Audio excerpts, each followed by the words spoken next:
Anna, welcome to B2B Content Strategist. Thank you for having me here, Amy. I'm so excited to chat with you today.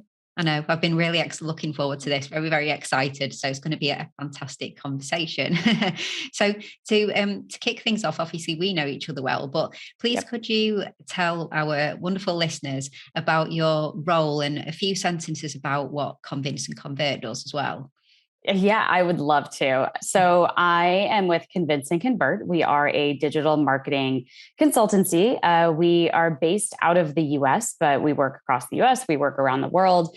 And we help some of the world's biggest brands with their digital marketing strategy, everything from social media to content marketing, podcasting, as we're doing today. And I've been with the team for about almost 6 years now, which is crazy. But yeah, I love it. It's so much fun. And you've worked in the content marketing space for basically almost your whole career, haven't you, really?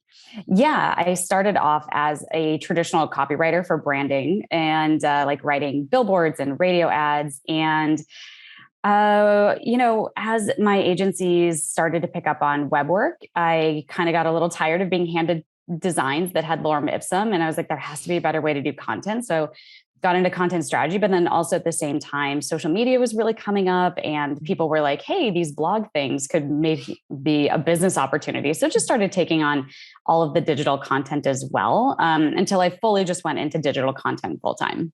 Yeah, awesome. So what does a marketing team look like at an agency like Convince and Convert? So how do you structure your marketing? What kind of roles do you have? It's Convince and Convert is really, really unique. So we like to say that there's no B team at Convince and Convert. We are really kind of this very specialized team of experts. We are all incredibly senior. So we're really, really unique. And of course, we're headed by Jay Baer, New York Times bestselling author. He has, of course, established Social Pros podcast, which I'm sure we'll talk about in a little bit. Renowned speaker, Hall of Fame, you name it, he's done it in the marketing world. But we're really unique at Convince and Convert because, as I mentioned, we have really senior people. So I've been in the industry for about 15 years, and that's pretty much average for our team. And we only do digital marketing strategy for the most part. There's very few. We do some, like webinars and ebooks and things like that, but it's very specialized types of content creation. And so we really have our team of strategists, and we're a very flat organization, actually, which is very, very unique for marketing organizations. And so, we kind of pair up, and we're all strategists. We're all very, very much generalists as well. Some of us lean more into some specialties than others, but it really is a fantastic way to just get the best of the best of the best from very experienced digital marketers. And in terms of, the different brands that you work with, you've got a lot of exposure to lots of different types of companies. What do you see being very, I guess, effective in the B2B marketing space at the moment in terms of the strategies that are really working and doing well for your clients?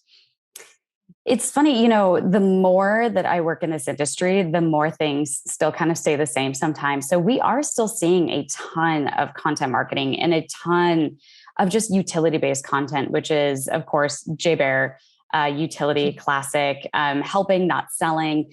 And I'm still seeing a lot of content efforts. Actually, I've seen, especially over the course of the pandemic and people working from home, people shifting much more into content marketing as well, and really kind of taking a look and doubling down on their efforts, but also analyzing what's really working. But I am still seeing a lot of content marketing, and of course, social media marketing over the course of that time too has just amplified. It really feels like over the last 2 years, everything has just amplified because it has been our only means of communicating with customers.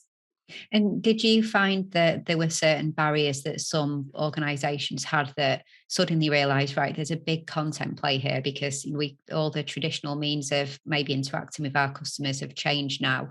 And the ones that maybe hadn't been embracing content before, were there any main barriers that you were trying to help them break down in order to start embracing content and following different strategies? Absolutely. So I think because everything really shut down so hard in 2020, we had a lot of clients who were very much dependent upon getting the word out at conferences or in-person events. And so they really needed to quickly pivot and supplement. So we saw a lot of webinars in the beginning, people doing webinars. Our favorite, we love the term Webinine, which is short form webinars that are just 9 minutes. So we saw a lot of people really mixing up the content modalities quite a bit in the beginning. So going from primarily print to really starting to look at how else they can engage. And especially in the beginning, there were so many webinars too. It was about how to actually optimize those webinars and get people's attention. And, everybody had such Zoom fatigue in 2020 and 2021. It was really about how to message it and pair not just a different modality, but with what's really going to help people as well. Yeah. And now, that I'm not sure about you, but I think the Zoom fatigue, definitely 2020, definitely 2021. But I think now more than anything, people probably have felt that fatigue and are now looking at, right, people have screen fatigue, people have Zoom fatigue. So have you seen some, I guess, kind of bigger changes happening this year as we're coming out from, we're trying to adjust from that Zoom fatigue? Absolutely. A lot of, especially podcasting is coming back really big with our clients. We've started to work on several different podcast strategies, or we have several podcasts for our clients that are spinning up right now. And especially with the recent numbers with, the Infinite Dial just came out recently about podcast numbers. And there was a bit of a bump in 2021, it appears, from people working from home, but they don't see any sign of that slowing down, which is fantastic. And we're starting to see a lot more investment in video and just more interest as well, but more on-demand video versus webinars. So a lot of it feels like efforts are being bigger, but more long-term and more sustainable in terms of reaching different audiences and really delivering content in ways that might be a heavier lift for brands, but is so much more valuable and really what audiences want too. What kind of mistakes do you see some of the B2B brands make with their content marketing? I think a lot of B2B brands still approach content, unfortunately, in that typical, here's what we need to communicate. So here's how we're going to create content versus kind of taking a step back and understanding, well, what is our audience really looking for? And sometimes that's really hard to find for B2B companies, especially when you're incredibly niche or maybe your audience isn't super active on social media. So social listening is a little bit harder. So still seeing a lot of here's what we need to market. Here's the content we're going to create that markets that, instead of kind of taking a step back and looking at it the other way from what does our audience need to hear. Yeah, I completely agree. And in terms of the teams that make all of this happen, so the content marketing teams that exist within these organizations, what kind of traits do you see in a successful content marketing team? I think, that's a really good question because content marketing teams are kind of all over the place right now. Yeah. We still work with a lot of teams that are like a team of one or two. Sometimes we work with massive teams that are completely siloed, where paid is separate from organic social, that's separate from content creation. And, so it really is all over the board right now. But I think one of the biggest traits I see for success is just really a lot of tenacity and a lot of trying different things and pivoting and experimenting and really seeing what works and not being so locked into, well, this is our marketing plan and this is how we have to do it. And we're going to spend a year to create this huge, giant marketing strategy. And then, just continue to stay the course without pivoting. I think, especially now, just being flexible, pivoting and having a lot of that tenacity, it's really essential because things are just shifting still so quickly. It's a challenge, isn't it? Because content marketing is, typically a long game, and you have to be patient, and you have to, know that that's the game that you play in. So anyone launching a podcast, you have to manage expectations. It's not going to become like the, like the Joe Rogan show straight away or anything like that. And nor do you necessarily, want that. That's probably not the reason for it, but it's a long play, as is, SEO blogging. So content marketing requires patience, but then what you just said as well, it also requires you to be nimble, you to be sort of able to adjust quickly. The landscape that we work in the content marketing world and the platforms that we work with and the media, that changes really quickly. So as you said, you can't be like wedded too much to certain strategies. And it's quite a balancing act, isn't it, of having the patience and not calling things too quickly, but then at the same time knowing that you can't get stuck on certain ideas. And I guess that's probably, a key thing that you must be trying to help people understand the triggers and decision points, really. Yeah, absolutely. And amazing point, Amy. Yeah, it's also dependent upon the channel, right? Like is exactly like you mentioned, like SEO takes time to build. Podcasting, it takes time to build an audience. It's not necessarily, I think we live in such like an instant gratification world now where we want everything to be like social media where, as soon as we post something, we get tons of likes or comments or, even paid where we just want to show up in people's feeds immediately. But yeah, it really depends on the channel. It depends on what you're trying to do. And I think the other mistake that I see other people make too, as we're on this topic and in channels and in different effects that we're looking for is so many B2B marketers are still looking at the bottom of the funnel. Like if I put in $1 into podcasting, I should get $1 back, right? Like that's kind of the mentality still. Or if I put $1 into this, I should be getting an equal dollar back. And when in reality, it takes maybe some time to build up and then you'll see the returns on things, but still looking too much at the bottom of the funnel and not really taking consideration, especially the middle of the funnel, I think is where I see a lot of gaps and opportunities. People seem to be really, really into awareness or very much into the bottom of the funnel. But definitely that middle of the funnel, there's a lot of opportunity there. Yeah, like the conversion content at the bottom of the funnel or the big awareness, but like how do you move them through from the awareness and through to the bottom of the funnel? And if you do a content audit, there's often way too much in one end or the other. The middle gets neglected. And especially to highly encourage everybody to go check out, if you haven't already, Think with Google talks about like the messy middle. And that's really where all these decisions are being made. And it's a totally different set of questions that people have there. And, it's like we understand where people start and we understand where people end, but that messy middle, there's so much that happens there that we're not really paying attention to. Yeah, it gets neglected. Yeah.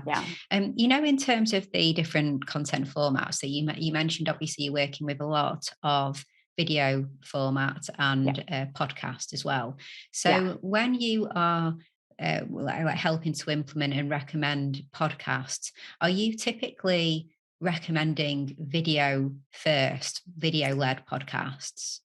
We are definitely recommending that they capture video within their podcasting. A lot of clients aren't necessarily fully ready to embrace full video podcasts, which is totally okay. I mean, but it's so important to capture that video and have it for social snippets. But that is the direction we would love for people to go, just because there's so much opportunity for reuse, right? Like not just syndicating through podcast networks and channels, but also posting it on YouTube and having it on your website. I mean, there's so much extra content and so much opportunity that comes out of podcasting. It's unbelievable. And I think just thinking about podcasting in audio only format is really a disservice to how much you're investing and how much you could be reusing that content. Yeah, completely agree. I guess it's just, I imagine sometimes a challenge to convince, certain people within organizations to, to create that kind of content where it's putting themselves out there and who's going to be the host of the podcast and things like that. And then suggesting, let's flip the camera lens on and get you on camera. It's not what a lot of people, I guess, kind of think that they've signed up for in their jobs, probably, is it? And it is. You're totally spot on, Amy. And I think there is such a difference even from people. I don't know what it is about when cameras switch on, but some people get really weird about it and they're just so uncomfortable. And then some people love it and embrace it. So there is something weird about, I think, like the camera being on. Some people, it's like the difference between, I think probably radio personalities and also like on camera personalities, right? Like, I don't know, maybe there's like a certain anonymity to just not having video on, but there's a whole other set of engagement and personality aspects to video podcasting. Yeah. I feel like we all have a friend, or we know someone who's the absolute life and soul of a party, and like they'll be there, like, capturing attention from everyone, and then you get a camera and say, hey, say something here, and they'd suddenly go, I'm at a party. And then take the camera off and be like dancing again. It's just sometimes the fear, isn't it, as well, like the fear, the gear, all of that can be worrying. But I completely agree with you. We're aligned on so much, but just turn the camera on anyway, because you don't need to use all of that content, but capture all the content that you can, and then you can pull out the quality, can't you? So talking about that, talking about podcasts, so Social Pros podcast. So I guess looking at you guys, looking at Convince and Convert, a key content marketing strategy for you is obviously podcasting, and congrats on taking over as the anchor for the Social Pros podcast. It's awesome. So obviously that's a key marketing play for you guys, but how does that fit in, and how does that work for you? It's so funny.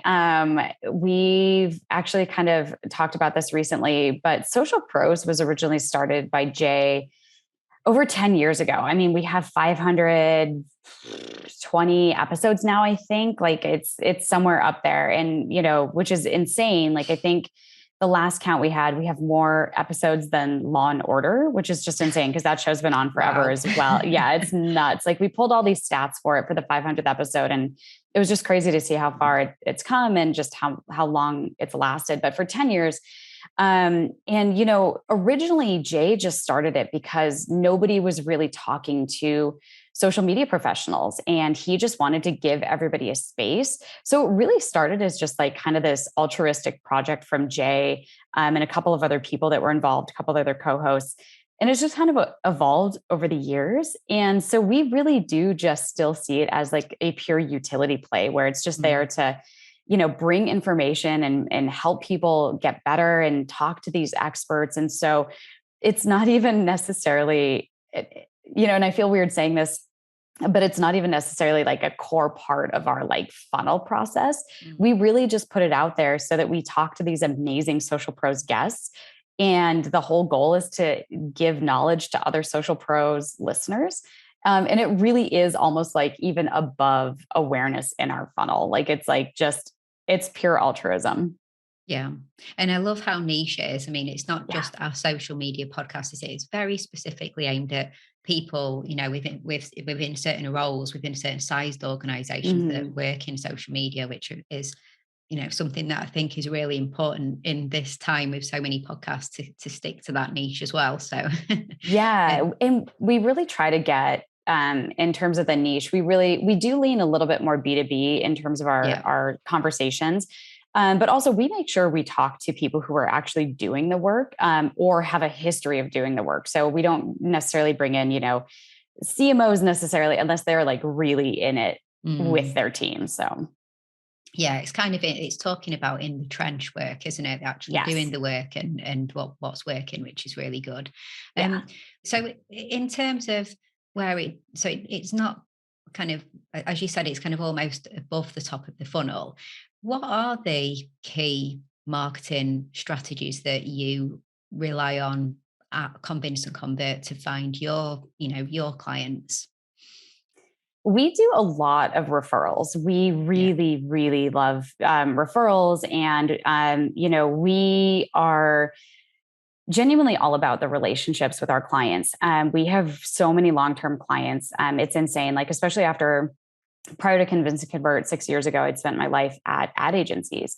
And, a lot of ad agencies, it's just part of the business, no matter how hard you try, like they cycle through and, they go out to RFP and get different partners. And we have some clients that we've been working with since Convince and Convert was founded. And it's just insane. Right now I'm working with a client that I've been working with for the last 2 years dedicated. And, it's really all about the relationships and the partnerships to us. We've worked with clients who go from, when they change roles at organizations, they come and refer us. So we really love referrals. We love having that network of people that we, just do good work with. But other than that, we also do a lot of webinars. Of course, Jay being out there on the circuit and being so visible and being such a high profile person, we get a lot of inquiries that way, but we really do actually have a great referral network. And that's probably the vast majority of a lot of the work that we do. Yeah. And it's just so powerful, isn't it? There's nothing really beats a referral. It's just completely trust-based. Yeah. And,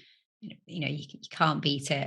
And I think you sometimes hear in the agency world, people say, well, you can't build an agency or a business where the core lead generation is referrals, but actually you can, like it's possible. Yeah. There's too many agencies that could say, well, that's been the main pipeline of our business for the whole time, and we're going strong. And so, yeah. Yep.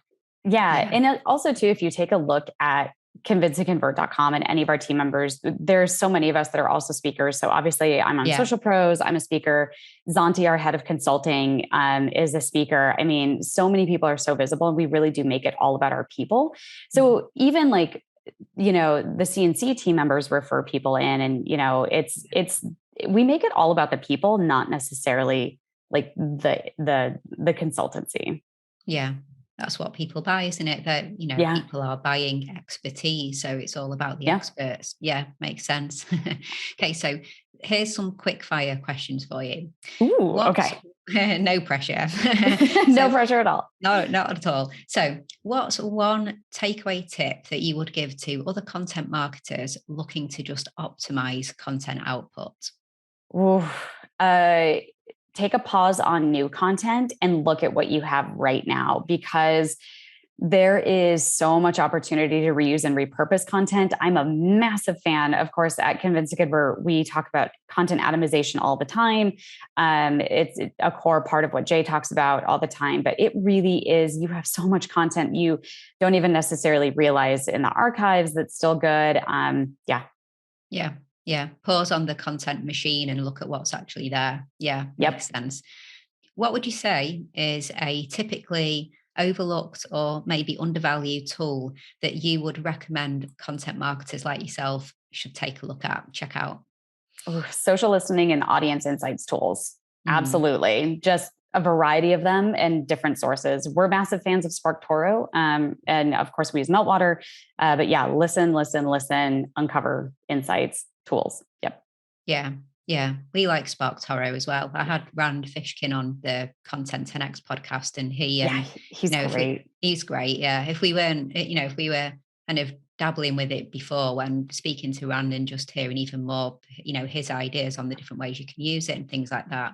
It's really good. But there are others as well. So lots of look at it depends on what your objective is, really, doesn't it? So and SparkToro gives podcast insights as well, which is super awesome.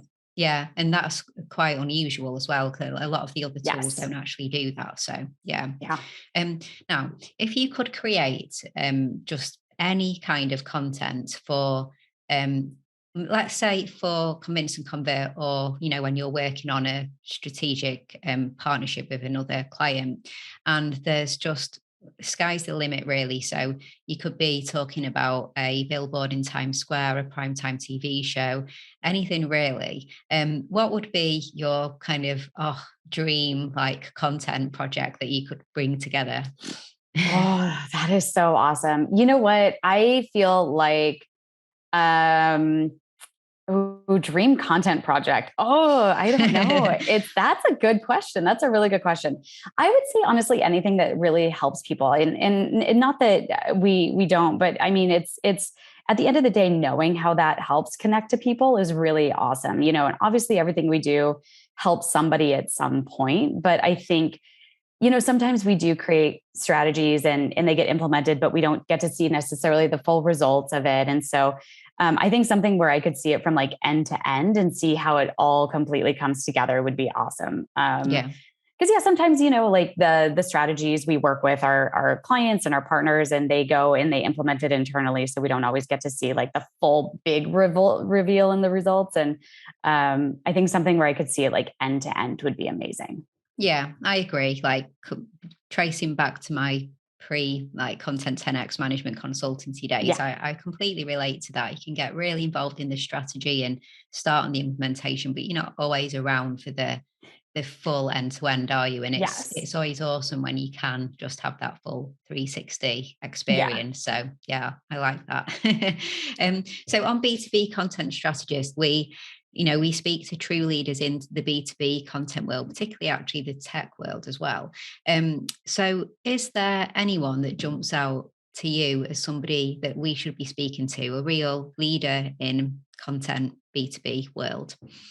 Yes, absolutely. So, not to be completely convince and convert centric, but there is somebody on our team, Mary Nice, who is absolutely killing it at TikTok right now, and she has this amazing history with working for Disney parks, and just has this amazing background. But she's really focusing on a lot of the B2B content side of things that are helping people grow in their careers. So something that I think is on the top of everybody's mind. So not just doing the work, but really reinvesting in yourself and making yourself as successful as possible by setting yourself up. So absolutely, Mary Nice, love her. And then of course Zanti on our team, Zanti Ho, is just like brilliant at all things, and is just a treasure trove of fun facts as well. Like she was a guest on the Martha Stewart show, like the actual really? TV show, like as a guest, not just behind the scenes, like treasure trove of fun facts. So yeah, those two, absolutely. Absolutely. Okay, brilliant. I think we've already lined Santi up for season 2 already. So yes. That's awesome. Fantastic. Yeah. Even looking forward to it even more now. So that's great. Yes. No, yeah, they're great. Well, thank you so much for coming on. It's been such an interesting conversation. Really, really enjoyed it. I'm sure the listeners have too.